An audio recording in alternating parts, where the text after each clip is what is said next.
Hello all of you, my name is Kushwinder Singh and today we are going to discuss about solid state. आज हम लोग solid state के बारे में यहाँ पे पढ़ने वाले हैं। सॉलिड स्टेट हम लोगों ने पढ़ा है कि सॉलिड स्टेट बेसिकली अगर हम बात करें मैटर की तो हम मैटर को जब पढ़ते हैं तब हमने देखा था जूनियर क्लासेस में, 9th क्लास में, 8th क्लास में हम बचपन से ये बात पढ़ते आते हैं कि मैटर जो है वो 3 स्टेट्स में एग्जिस्ट करता है, that is solid, liquid and gas. Matter solid में, लिक्विड में और गैस में 3 स्टेट्स में एग्जिस्ट करता है और वो तीनों की तीनों स्टेट्स की क्या प्रॉपर्टीज़ होती है ये स्टेट्स को हम 11th और 12th क्लास में मिलकर पढ़ते हैं।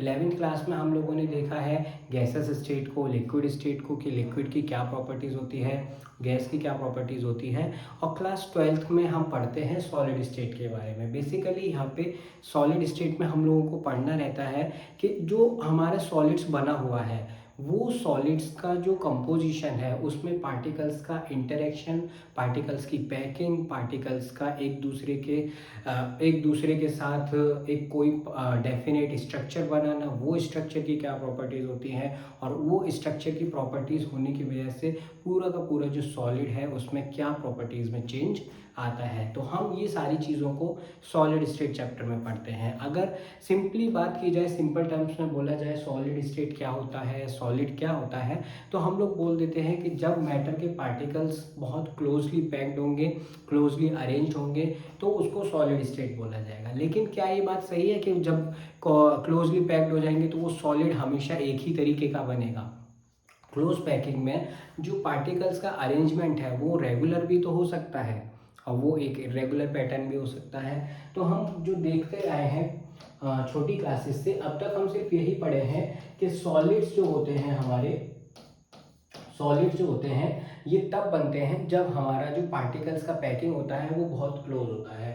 तो हम यहाँ बोल सकते हैं solids are formed when the particles are very closely arranged, मतलब पार्टिकल्स आर क्लोजली पैक्ड। जब पार्टिकल्स क्लोजली पैक्ड होंगे तो उस केस में हम लोग इसको सॉलिड बुलाएंगे। कोई भी चीज़ को, मैटर की उस स्टेट को हम लोग सॉलिड बोलते हैं।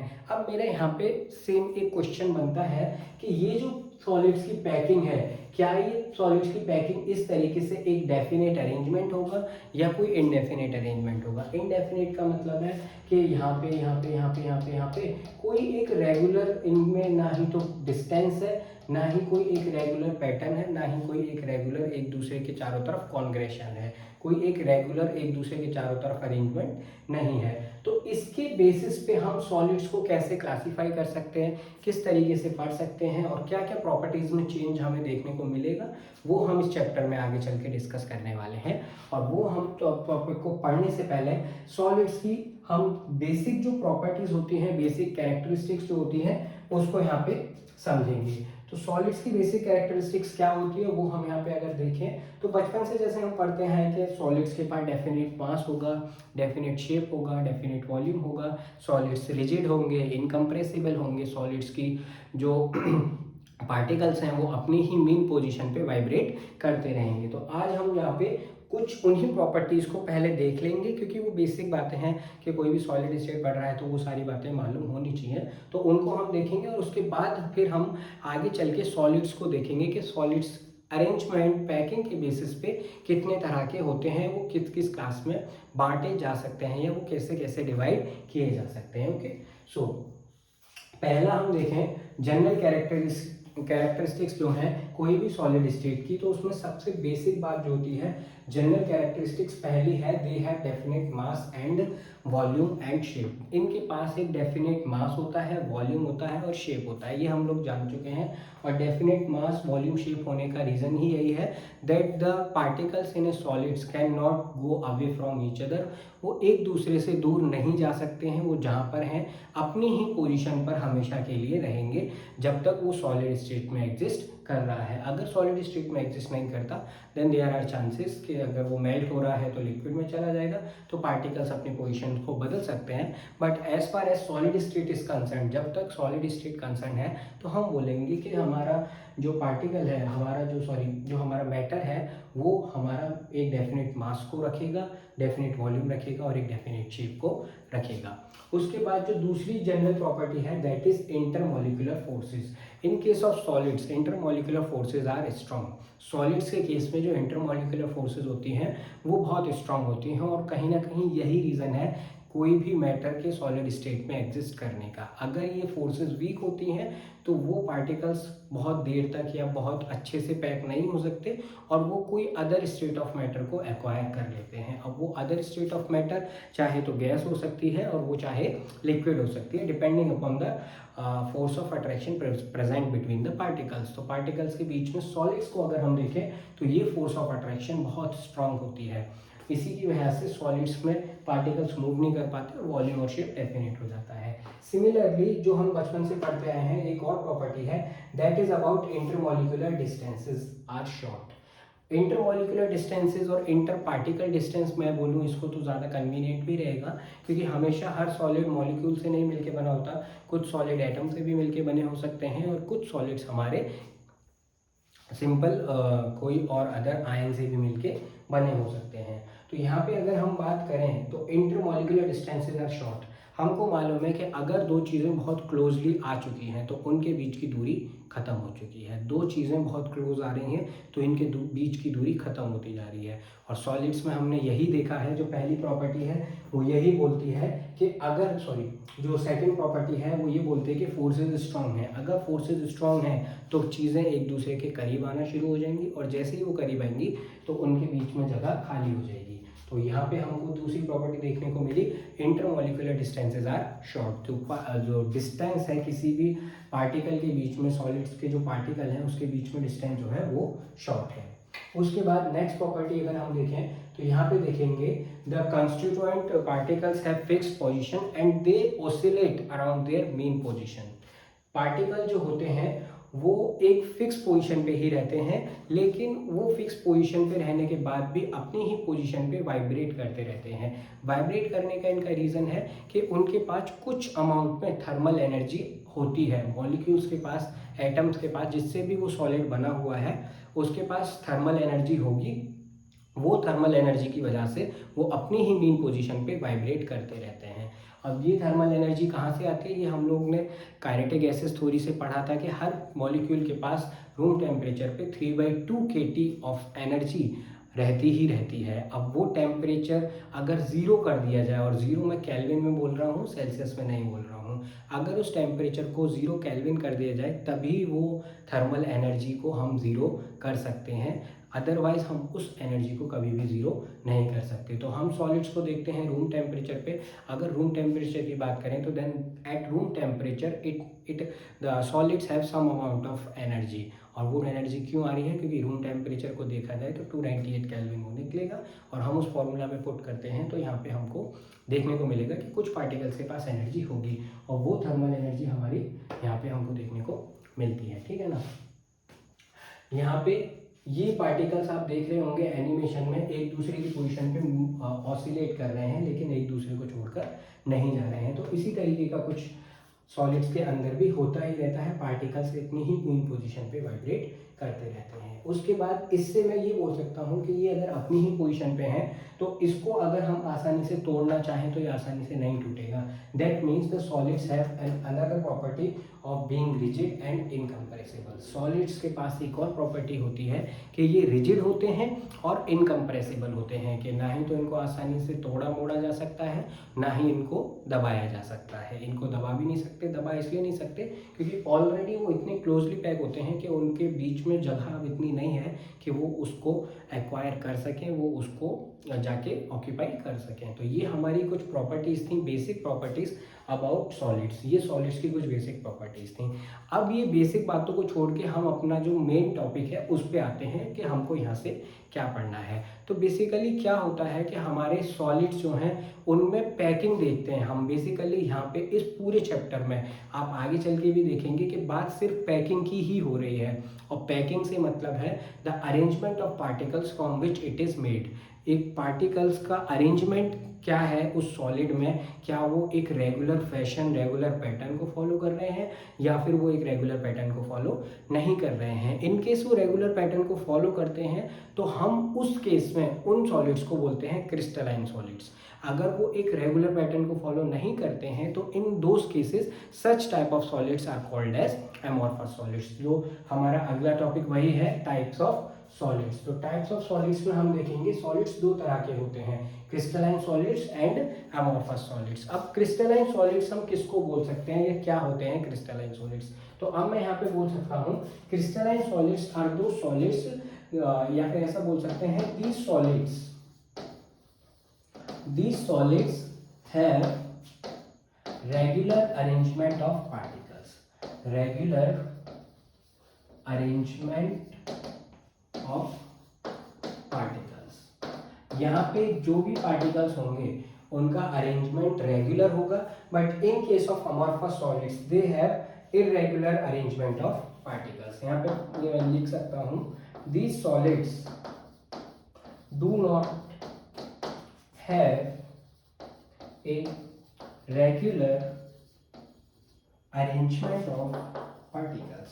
यहाँ पे हमको कोई रेगुलर अरेंजमेंट नहीं दिखेगा, यहाँ पे रैंडमली डिस्ट्रीब्यूटेड दिखेंगे। अगर हम पार्टिकल्स को स्टडी करें, अभी मैं आपको यहाँ पे इमेजेस दिखाऊंगा तो आपको पता चलेगा, उस केस में ये हमारे जो सॉलिड्स हैं उनमें पार्टिकल्स एक रैंडम बिहेवियर में, एक रैंडम फैशन में डिस्ट्रीब्यूट होते हैं, but in case of crystalline solids वो एक डेफिनेट, एक रेगुलर पैटर्न को ही फॉलो करते हैं। तो अब हम यहाँ पे आगे चल के अगर देखें कि क्रिस्टलाइन सॉलिड्स और अमॉर्फस सॉलिड्स हमको किस तरीके से दिखते हैं, तो यहाँ पे हमको देखने को मिलेगा कि क्रिस्टलाइन सॉलिड्स में एक रेगुलर पैटर्न दिख रहा है। अब आप यहाँ पे देखें तो ये ऊपर वाली जो लेयर है और नीचे वाली लेयर है, इसके बीच में जो खाली जगह बची उसमें हमारी बी लेयर, अगर मैं इसको बी लेयर बोलूँ या दूसरी लेयर बोलूँ, वो वहाँ पे आके अपनी पोजीशन को ऑक्यूपाई कर रही है। और सिमिलरली उसके नीचे एक और लेयर आई जिसने उसमें दो एटम्स के बीच में, दो पार्टिकल्स के बीच में जो खाली जगह है उसको ऑक्यूपाई किया। तो यहाँ पे मैं बोल सकता हूँ कि ये एक रेगुलर पैटर्न है। ए, अगर मैं इस लेयर को, अगर मैं उस लेयर को ए लेयर नाम देता हूँ, अगर मैं उस लेयर को ए लेयर नाम देता हूं, अगर मैं इस लेयर को ए लेयर नाम देता हूं और सेकंड वाली लेयर को बी लेयर नाम देता हूं, तो मुझे यहाँ पे देखने को मिलेगा कि ये A B A B A B इसी तरीके का पैटर्न पूरे में फॉलो होता जाएगा। तो यहाँ से मैं एक और बात बोल सकता हूँ, that crystalline solids have this arrangement over a long range. ये एक लॉन्ग रेंज में ही ऑर्डर इसका मिलेगा। ऐसा नहीं है कि 1 2 3 4 लेयर तक रहा, 5वें में बिगड़ गया, but all over the solid, वो सॉलिड में हर जगह पे हमको एक रेगुलर फैशन यहाँ पे देखने को मिलेगा। बट अगर मैं बेटा बात करूँ अमॉर्फस सॉलिड्स की, तो अमॉर्फस सॉलिड्स के केस में क्या होता है, ये पार्टिकल्स कोई भी रेगुलर डिस्ट्रीब्यूशन को फॉलो नहीं करते, रेगुलर अरेंजमेंट में नहीं रहते हैं, वो रैंडमली किसी भी पोजीशन पे चले जाते हैं। जैसे कि यहाँ पे आप देखेंगे कि ये दोनों और ये चारों के चारों अलग तरीके से ओरिएंटेड हैं, लेकिन ये तीन चारों के चारों अलग तरीके से ओरिएंटेड हैं। सिमिलरली ये बाकी के तीन अलग तरीके से हैं और ये तीन एक अलग फैशन में यहाँ पे जुड़े हुए हैं या फिर यहाँ पे अरेंज हैं। तो ये दो तरह के सॉलिड्स हमारे होते हैं, क्रिस्टलाइन सॉलिड्स और अमॉर्फस सॉलिड्स। बेसिकली हम इनको बोल सकते हैं the solids which have definite pattern, definite और regular pattern are called as crystalline solids, and the solids which do not have a regular और definite pattern are called as amorphous solids. अब बात आती है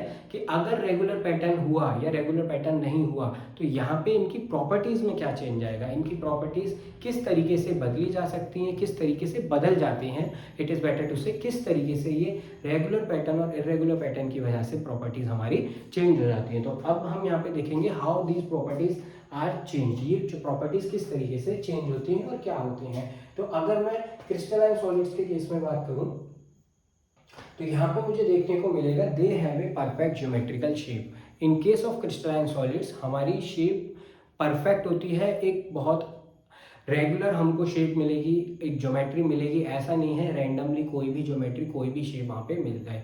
और इसका मेन रीज़न यही है that the particles are regular in arrangement. अब रेगुलर अरेंजमेंट का मतलब मैं यहाँ पे देखूँ तो क्या होगा, तो हम समझ सकते हैं कि कंसिडर करें अगर मेरा यहाँ पे कोई पार्टिकल्स हैं और ये पार्टिकल्स ईजीली एक दूसरे के चारों तरफ अरेंज हैं, ये अगर मैं एक नीचे की लेयर मानूँ और इसके ऊपर मैं एक बी लेयर मान लेता हूँ, तो मुझे यहाँ पे पता चलेगा, ये मैं मान लेता हूँ कि ये पार्टिकल्स का पोजीशन है। तो और इन पार्टिकल्स के सेंटर को अगर मैं जोड़ देता हूँ तो मुझे पता चलेगा यहाँ पे हमारा एक क्यूब बन के तैयार हो गया है। अब क्यूब बन गया है, then it means that this crystalline solid जिसमें एक रेगुलर पैटर्न है, ऊपर के चारों एक दूसरे के साथ और जस्ट इसके नीचे बाकी चारों भी अरेंज है। तो यहाँ से मैं बोलूँगा कि एक मेरे को परफेक्ट शेप मिल चुकी है, that will be a cube. एक क्यूब है ये। और इसी तरीके से हमारी अलग अलग तरह की ज्योमेट्री और बनती हैं, जो कि हम आगे चलेंगे तब देखेंगे। वो ज्योमेट्री ऑक्टाहेड्रल हो सकती है, टेट्राहेड्रल हो सकती है, और अलग तरह की भी ज्योमेट्री हमको आगे जाके देखने को, शेप्स जाके देखने को मिल जाएंगी। ठीक है, तो अब इसी तरीके से अगर यहाँ पे हमारा एक पैटर्न परफेक्ट है, एक रेगुलर पैटर्न है, तो उसके बेस पे मैंने बोल दिया that they have a geometrical, एक परफेक्ट ज्योमेट्रिकल शेप होगी। But on the other hand अगर मैं अमॉर्फस सॉलिड्स की बात करूं तो मुझे वहां पे क्या देखने को मिलेगा कि ये अगर परफेक्ट हैं तो वो एक इम्परफेक्ट और एक इरेगुलर शेप में एग्जिस्ट करना शुरू करेंगे, क्योंकि वहां पे हमारा कोई भी परफेक्ट अरेंजमेंट नहीं है। और यहाँ पे हम क्या देख रहे हैं कि the amorphous solids have irregular shape, इनके पास एक इरेगुलर शेप होती है। And you guys can easily relate it, आप इस चीज़ को आसानी से रिलेट कर सकते हो कि अगर पैटर्न हमारा डेफिनेट नहीं होगा तो हमारी शेप भी डेफिनेट नहीं होगी। और going towards the second property, दूसरी प्रॉपर्टी में क्या चेंज आता है, that the crystalline solids have sharp melting point. Crystalline solids के पास जो मेल्टिंग पॉइंट होता है वो शार्प होता है। अब शार्प मेल्टिंग पॉइंट होने का रीज़न ये है कि उसमें परफेक्ट अरेंजमेंट है। परफेक्ट अरेंजमेंट होने की वजह से जितने भी बॉन्ड्स होंगे, सॉलिड्स जिससे मिलके बना होगा, उन पार्टिकल्स के बीच में जो भी इंटरेक्शंस होंगे, all interaction will be equal, सारे के सारे इंटरेक्शन इक्वल होंगे। और as that energy is reached, और जैसे ही हम उस बॉन्ड और उस इंटरेक्शन को तोड़ने की एनर्जी के पास गए, वो सारे के सारे बॉन्ड्स एक बार में, इंटरेक्शन से एक बार में खत्म हो जाएंगे और हमारा सॉलिड्स परफेक्टली लिक्विड में कन्वर्ट हो जाएगा। अब यहाँ से मेरे को क्या देखने को मिला, यहाँ से मुझे दो चीज़ें देखने को मिल गई। वो दो चीज़ें क्या है कि अगर हमारा रेगुलर पैटर्न है तो रेगुलर हमारा distribution of energy in the bonds होगा, इन द इंटरेक्शन होगा। इंटरेक्शन में जो एनर्जी डिस्ट्रीब्यूशन है वो इक्वल होगा। और जैसे ही हम उस टेम्परेचर तक पहुंचेंगे, वो टेम्परेचर को लाएंगे, सारी की सारी इंटरेक्शन एक बार में खत्म होके और एक परफेक्ट मेल्टिंग पॉइंट, एक वहाँ पे शार्प मेल्टिंग पॉइंट हमको देखने को मिल जाएगा। लेकिन अमॉर्फस सॉलिड्स के केस में जब हमारा पार्टिकल्स का डिस्ट्रीब्यूशन ही बहुत बेकार है, बहुत इरेगुलर है, रैंडम है, तो वहाँ पे एनर्जी डिस्ट्रीब्यूशन जो होगा, पार्टिकल्स के बीच में इंटरेक्शन जो होगा, कहीं पे बहुत स्ट्रांग हो जाएगा और कहीं पे बहुत वीक हो जाएगा। तो जैसे जैसे मैं टेम्परेचर रेस करता जाऊंगा, मेरा वीक वाला इंटरेक्शन कम होता जाएगा, और वीक वाला इंटरेक्शन कम हुआ तो पहले हमारे वो टूटेंगे और वो धीरे धीरे धीरे धीरे हमारा सॉलिड पहले सॉफ्ट होगा, सॉफ्ट होने के बाद लिक्विड होना शुरू होगा। तो मैं ये बोल सकता हूँ कि अमॉर्फस सॉलिड्स के केस में जो हमारे सॉलिड्स होंगे वो सॉफ्टन हो जाएंगे, मुलायम हो जाएंगे over a range of temperature. तो यहाँ पे हमको क्या देखने को मिलेगा, there is no sharp melting point in case of amorphous solids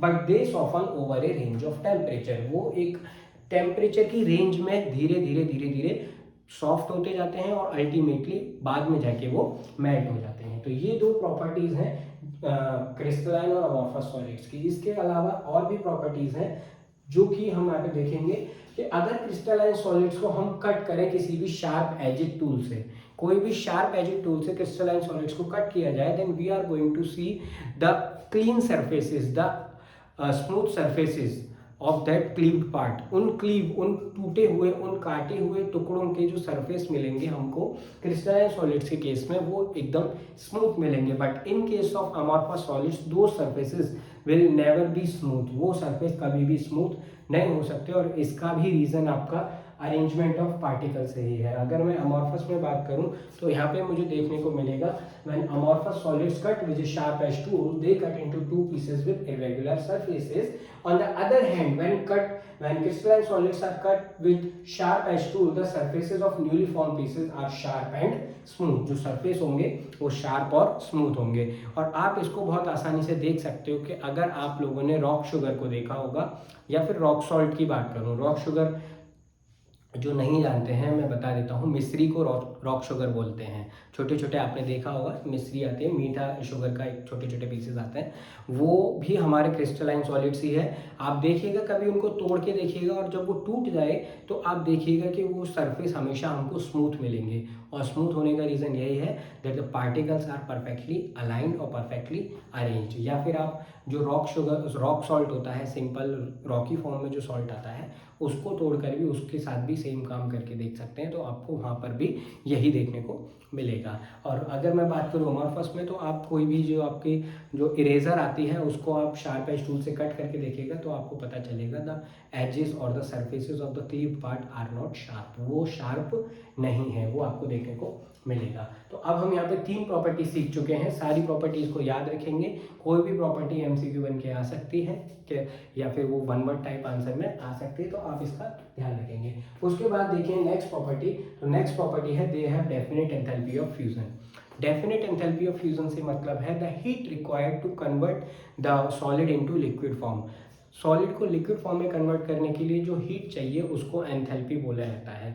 अब यहाँ पे हम देखेंगे, मैंने अभी आपको दूसरी प्रॉपर्टी थी रिगार्डिंग मेल्टिंग पॉइंट, वहाँ पे बताया कि इफ द पार्टिकल्स हैव और the if the solid have definite or regular arrangement of particles and the distribution of the interaction is regular, तो हम उसको एक पॉइंट, एक शार्प मेल्टिंग पॉइंट पे पहुंच के, एक शार्प टेम्परेचर पे पहुंच के मेल्ट कर पा रहे थे या नहीं कर पा रहे थे। लेकिन क्रिस्टलाइन सॉलिड्स के केस में अगर मैं देखूं तो वहां पर वो टेम्परेचर पहुंचने के लिए एक डेफिनेट अमाउंट ऑफ हीट की जरूरत पड़ी या नहीं पड़ी, और वही डेफिनेट अमाउंट ऑफ हीट को मैं क्या बोलूँगा, एंथैल्पी ऑफ फ्यूजन। तो मैं यहाँ बोल सकता हूँ क्रिस्टलाइन के केस में जो हीट रिक्वायर्ड होगी हमारी, वो एक डेफिनेट पैटर्न होगा, एक डेफिनेट अमाउंट होगा। और अमॉर्फस के केस में अगर वो एक टेम्परेचर रेंज में सॉफ्ट होते हैं तो वहाँ पे कोई डेफिनेट हीट सप्लाई नहीं की जा सकती in order to convert them into liquid. तो अमॉर्फस के केस में हम यहाँ देखेंगे they do not have definite enthalpy of fusion. Amorphous solids do not have definite enthalpy of fusion. Going to the next property, next property अगर हम देखें तो हमको यहाँ पे देखने को मिलेगा they are anisotropic in nature. The crystalline solids are anisotropic in nature.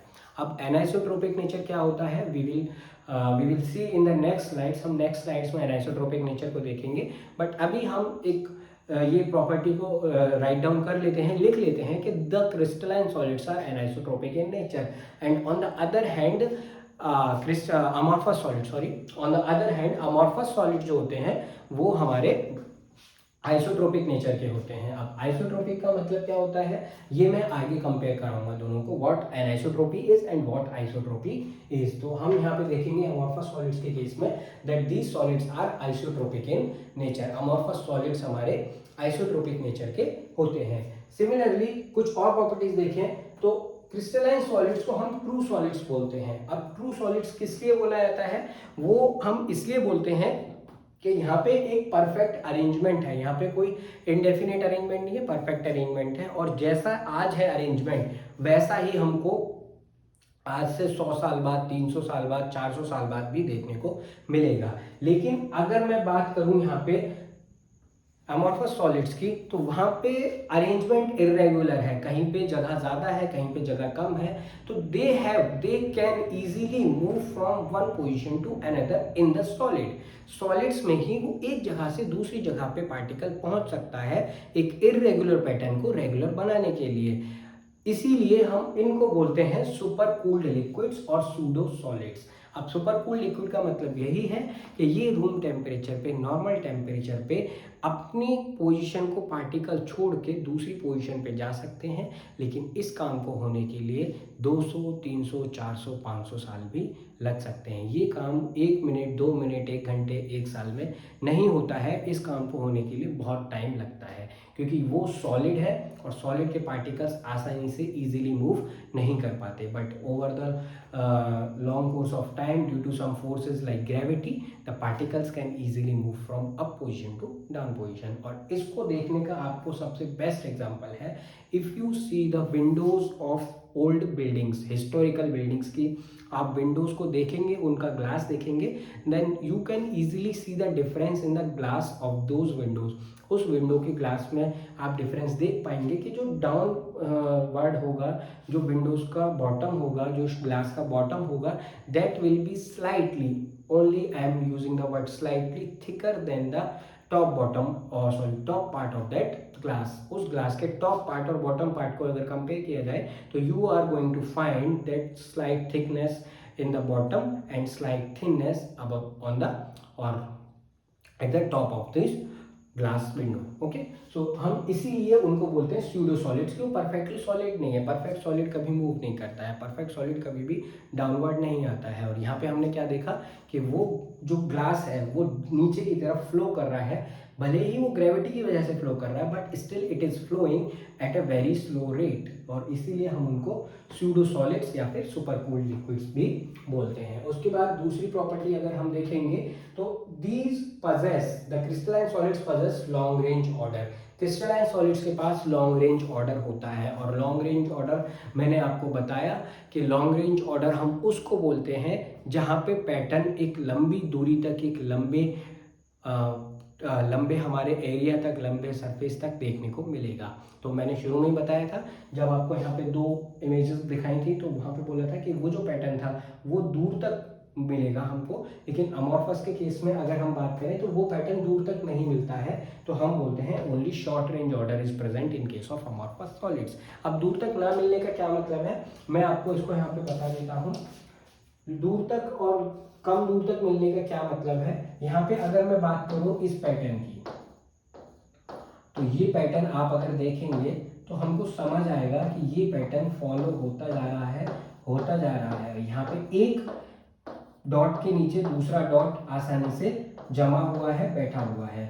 लेकिन अगर मैं बात करूं अमॉर्फस सॉलिड्स की, तो अमॉर्फस सॉलिड्स में बनाऊं तो यहाँ पे मैंने ये दो बना लिए, लेकिन एक यहाँ बना दिया, एक यहाँ बना दिया, एक यहाँ बना दिया, यहाँ बना दिया, यहाँ बना दिया, यहाँ बना दिया, इसको मिटा देते हैं, इसको बना देते हैं, और फिर यहाँ पे, यहाँ पे, यहाँ पे, यहाँ पे, यहाँ पे। तो अब आप यहाँ पे क्या देख पा रहे होंगे कि ये एक के नीचे एक आया, बट हमेशा के लिए नहीं रहा, वो थोड़ी दूरी के बाद बदल गया, वो यहाँ से हटके इस जगह पे आ गया है, और ये भी यहाँ से हटके इस जगह पे आ सकता है, इस जगह पे जा सकता है, इस जगह पे जा सकता है। तो जो पैटर्न है अरेंजमेंट का वो रेगुलर हो सकता है, बट वो रेगुलर बहुत दूरी के लिए नहीं होगा, थोड़ी दूरी के लिए होगा, और अल्टीमेटली वो जाके रैंडमाइज फैशन में अरेंज हो ही जाएंगे, चाहे 2, 4, 3, 5 एटम तक वो हो, लेकिन वो एक लंबी रेंज के लिए नहीं होगा। That is why amorphous solids are called as short range order, और अमॉर्फस सॉलिड्स possess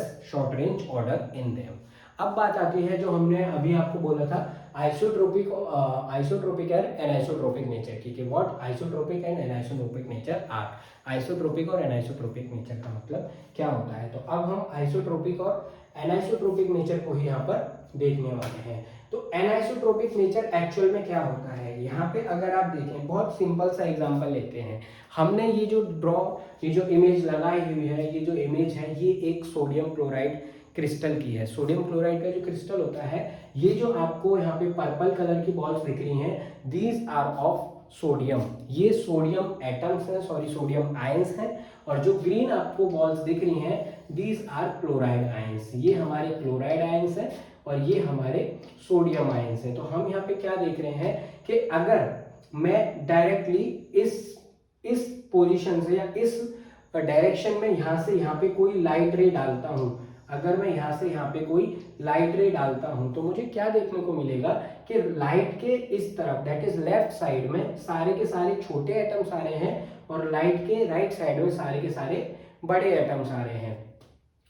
अगर मैं यही काम को यहाँ पे करना चाहूँ और मैं इस तरीके से एक लाइट रे को पास करूँ, तो मुझे देखने को मिलेगा एक बड़ा क्लोराइड आयन और छोटा sodium ion, and then again chloride, और उसके आगे भी सोडियम होगा। उसके अलावा मैं और क्या कर सकता हूँ, यहाँ पे मैं ये देख सकता हूँ कि अगर मैं यहाँ पे इसके थ्रू पास कर दूं यूं लाइट को, तब भी मेरे को सेम एक पैटर्न मिलेगा। That is one side it will have green bigger atoms, and on the other side the ray will have smaller atoms or smaller ions. तो यहाँ पे बेटा हमको क्या देखने को मिलता है, the properties changes the value or the magnitude of these properties whatever I am considering, चाहे मैं इलेक्ट्रिकल कंडक्टिविटी की बात करूं, चाहे मैं रिफ्रैक्टिव इंडेक्स की बात करूं, तो ये properties on different directions changes the magnitude of these properties on moving in different directions. different direction में एक ही क्रिस्टल में अगर मैं यूं गया तो इंटरेक्शन डिफरेंट होने की वजह से, अरेंजमेंट आसपास अलग होने की वजह से ये हमको डिफरेंट वैल्यूज देना शुरू कर देते हैं। और इसी प्रोसेस को जो अलग अलग प्रॉपर्टीज का मैग्नीट्यूड हमको मिल रहा है, इसी नेचर को हम एनाइसोट्रोपिक नेचर बोलते हैं। यहाँ पे हमको एक शार्प डिफरेंस देखने को मिलता है मैग्नीट्यूड में। तो अगर हम एनाइसोट्रोपिक प्रॉपर्टीज को पढ़ना चाहें तो एनाइसोट्रोपिक प्रॉपर्टीज को हम कैसे बता सकते हैं, the quality of exhibiting properties with different values when measured along axis in different direction is anisotropy. अगर हम कोई भी प्रॉपर्टी को डिफरेंट डायरेक्शन में, डिफरेंट एक्सिस की डायरेक्शन में मेजर करेंगे तो हमको उनकी डिफरेंट वैल्यूज मिलेंगी और इसी प्रॉपर्टी को एनाइसोट्रोपिक प्रॉपर्टी या एनाइसोट्रोपिक नेचर बोला जाता है। On the other hand if I talk about isotropic, तो आप आसानी से समझ सकते हैं, अगर यहाँ पे डिफरेंट वैल्यूज मिल रही हैं तो वहाँ पे सेम वैल्यूज मिलेंगी, but I am not saying कि वहाँ पे हमेशा सेम वैल्यूज मिलेंगी। वहाँ पर भी वैल्यूज डिफरेंट होंगी, हो सकती हैं, but the difference is very minimum. वहाँ पे डिफरेंस इतना कम होगा कि उसको हम कंसिडर ना करके सीधा बोल सकते हैं the properties will be same.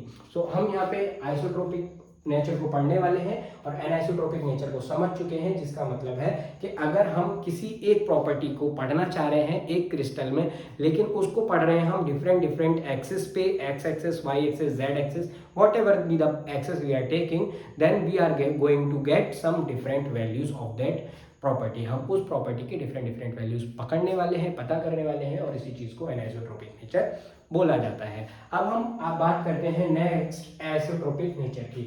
अब आइसोट्रोपिक नेचर क्या होता है, किसको आइसोट्रोपिक नेचर बोलते हैं? तो आइसोट्रोपिक नेचर में आप इजीली अब समझ सकते हो कि अगर ये हमारा कोई भी सॉलिड का अरेंजमेंट है, तो बेटा अब आप बताओ, अगर मैं यहाँ से कोई रे ऑफ लाइट को पास करूं तो क्या मेरे को एक परफेक्ट फैशन, परफेक्ट अरेंजमेंट मिल रहा है लाइट रे के दोनों तरफ या लाइट रे को बीच में लेते हुए? जो भी हम इसमें देखना चाहें, क्या कोई परफेक्ट अरेंजमेंट मिल रहा है? नहीं मिल रहा ना। तो अगर मैं लाइट रे को इस डायरेक्शन में देखूं तो अरेंजमेंट हमारा डिफरेंट हो जाएगा, बट ओवरऑल मैं ये बोल सकता हूँ कि यहाँ पर भी उसको कोई परफेक्ट अरेंजमेंट नहीं मिल रहा है और यहाँ पर भी उसको कोई परफेक्ट अरेंजमेंट नहीं मिल रहा है। तो इसके बेसिस पे मैं ये बात बोल सकता हूँ कि इनमें जो वैल्यूज होंगी वो नो डाउट डिफरेंट होंगी, but the different is not very high और the different is not very much, और the difference can not be easily seen, वो सीन नहीं किया जा सकता आसानी से, और हम बोलेंगे the values of these properties will be almost similar. वो प्रॉपर्टीज की जो वैल्यू है वो ऑलमोस्ट सिमिलर हो जाएगी। तो इसी को हम बोलते हैं isotropic nature, that we get almost similar magnitude of the properties. उन प्रॉपर्टीज का सिमिलर मैग्नीट्यूड हमको देखने को मिलेगा और इसी चीज को हम क्या बोलते हैं, आइसोट्रोपिक नेचर बोलते हैं। तो हम यहाँ पे कैसे इसको डिफाइन कर सकते हैं, the arrangement of particles is irregular in all directions, hence the value of any physical property is same along any direction and it is isotropic nature। तो हम अरेंजमेंट जब डिफरेंट है तो जो भी प्रॉपर्टी मेजर करने वाले हैं उसकी जो वैल्यूज होंगी वो ऑलमोस्ट सिमिलर होंगी। यहाँ पे मैंने आपको बोला था कि मैं ऑलमोस्ट सिमिलर को सेम से रिप्लेस कर दूंगा, क्योंकि यहाँ पे कोई ज़्यादा डिफरेंस हम देखने को नहीं मिलता है। तो इसके लिए अब इस प्रॉपर्टी को हम आइसोट्रोपिक नेचर बोलते हैं, आइसोट्रोपिक प्रॉपर्टी बोलते हैं और सिंपली आइसोट्रोपिक बोलते हैं। अब आपके दिमाग में एक चीज़ क्लियर हो गई होगी कि आइसोट्रोपिक और एनाइसोट्रोपिक या एमॉर्फस क्रिस्टलाइन में क्रिस्टलाइन सॉलिड्स है जिसके पास कुछ परफेक्ट अरेंजमेंट और कुछ ऐसी चीज़ है जिसको पढ़ने में हम आसानी से मज़ा आएगा, जिसको हम आसानी से पढ़ सकते हैं। लेकिन अमॉर्फस सॉलिड्स में जब हमारे पास कोई डेफिनेट अरेंजमेंट नहीं है तो उसको पढ़ने के लिए हमारे पास कोई ज़्यादा चीज़ें नहीं होती हैं, ज़्यादा हमारे पास उसको पढ़ने के लिए कोई अच्छी यूनिट्स, अच्छी वैल्यूज़ नहीं होंगी, तो इसलिए हम उसको नहीं पढ़ते हैं। But no doubt amorphous solids are very important to us. Amorphous solids हमारे लिए इंपॉर्टेंट है, लेकिन हम यहाँ पे अब उनको कंसिडर नहीं करेंगे। अब हमारा जो मेन पॉइंट ऑफ स्टडी रहेगा वो क्रिस्टलाइन सॉलिड्स ही रहेगा। अब हम आपको बता चुके हैं सॉलिड्स की प्रॉपर्टीज, सॉलिड्स कितने तरह के होते हैं, उन सॉलिड्स की क्या प्रॉपर्टीज होती हैं। अब क्रिस्टलाइन सॉलिड्स में अब हम पढ़ेंगे तो आप खुद समझ जाओगे कि ये क्रिस्टलाइन सॉलिड किस किस तरह से बन सकते हैं, क्या क्या फोर्सेस की वजह से क्रिस्टलाइन सॉलिड्स बन सकते हैं। तो हम आगे चल के वो पढ़ेंगे, लेकिन उससे पहले मैं आपको इसके बाद एक और टॉपिक पढ़ाऊंगा, एक और टॉपिक समझाना चाहता हूँ, दैट इज पॉलीक्रिस्टलाइन सॉलिड्स। अब पॉलीक्रिस्टलाइन सॉलिड्स क्या होते हैं, उससे पहले हम long range short range order में आपको बता चुका था। Long range short range order के बारे में है। एक short range order refers to the regular and predictable arrangement of the atoms over a short distance, usually with 1 और 2 एटम्स स्पेसेस। तो जो मैं आपको बता चुका था कि रेगुलर अरेंजमेंट जो मिलेगा मेरे को ज्यादा दूरी तक नहीं मिलेगा, थोड़ी दूरी तक ही मिलेगा। On the other hand long range order means that there is a regular pattern of arrangement of particles which repeats itself periodically over the entire crystal, पूरे के पूरे क्रिस्टल में वो खुद को रिपीट करता रहेगा, उसी को लॉन्ग रेंज ऑर्डर बोलेंगे। तो मैं यहाँ पे बात कर रहा था पॉलीक्रिस्टलाइन सॉलिड्स की। तो पॉलीक्रिस्टलाइन सॉलिड्स क्या होते हैं वो हमको यहाँ पे समझना है। लॉन्ग रेंज शॉर्ट रेंज में ऑलरेडी आपको बता चुका हूँ, मैं isotropy anisotropy crystalline solids amorphous solids का डिफरेंस बता चुका हूँ। अब उनके अलावा एक और तरह का क्रिस्टल होता है दैट इज, और एक और तरह का सॉलिड होता है दैट इज पॉलीक्रिस्टलाइन। अब आपको यहाँ पे समझ में आ रहा होगा पॉली और क्रिस्टलाइन, यानी कि पॉली मतलब बहुत सारे इसमें क्रिस्टलाइन सॉलिड्स होंगे, बिल्कुल ऐसा ही होता है। लेकिन क्रिस्टलाइन सॉलिड्स का यहाँ पे मतलब है कि जो पार्टिकल्स का अरेंजमेंट है वो रेगुलर तो है बट वो रेगुलर ग्रुप्स में बटा हुआ है। ग्रुप्स में बटे होने का क्या मतलब है कि अगर मैं इसको देखूं तो मुझे यहाँ पे एक रेगुलर पैटर्न देखने को मिल रहा है। यहाँ पे red red red, green green green, red red red red, then again green, then again red, then green, then red, then green. But this pattern is not being followed all over the crystal surface, वो crystal में हर जगह पे follow नहीं किया जा रहा है, नहीं हो रहा है। तो इसलिए हमको यहाँ पे एक रेगुलर पैटर्न तो मिला और वो रेगुलर पैटर्न यहाँ पे आके बदल गया है, but still there is also a regular pattern. और सिमिलरली अगर मैं पूरे सॉलिड में देखूं तो रेगुलर पैटर्न दिखेगा बट ओवरऑल क्रिस्टल में रेगुलर पैटर्न नहीं होगा, कुछ कुछ ग्रुप्स में वो बटा होगा। और ऐसे ही ग्रुप्स को, ऐसे ही सॉलिड्स को हम पॉलीक्रिस्टलाइन सॉलिड्स बोलते हैं। तो पॉलीक्रिस्टलाइन सॉलिड्स को यहाँ पे कैसे डिफाइन कर सकते हैं, there are some solids which apparently appear amorphous, जो हमें अमॉर्फस की तरह दिख रहे हैं but have micro crystalline structures, micro छोटे छोटे उसमें क्रिस्टल स्ट्रक्चर्स प्रेजेंट हैं, और इन्हीं सॉलिड्स को हम पॉलीक्रिस्टलाइन सॉलिड्स बोलते हैं। अब पॉलीक्रिस्टलाइन सॉलिड्स होने की वजह से आपके दिमाग में अब एक सवाल जरूर आ रहा होगा कि सर ये आइसोट्रोपिक होगा या एनाइसोट्रोपिक होगा। तो अगर मैं देखो बेटा, अगर इसकी बात करूं एक छोटे से माइक्रो क्रिस्टलाइन स्ट्रक्चर की, तो ये हमारा एनाइसोट्रोपिक होगा, बट द ओवरऑल क्रिस्टल और overall solid appears to be isotropic. पूरा का पूरा सॉलिड हमको आइसोट्रोपिक दिखेगा, बट एक ये वाला जो छोटा माइक्रोक्रिस्टलाइन स्ट्रक्चर होगा ये हमारा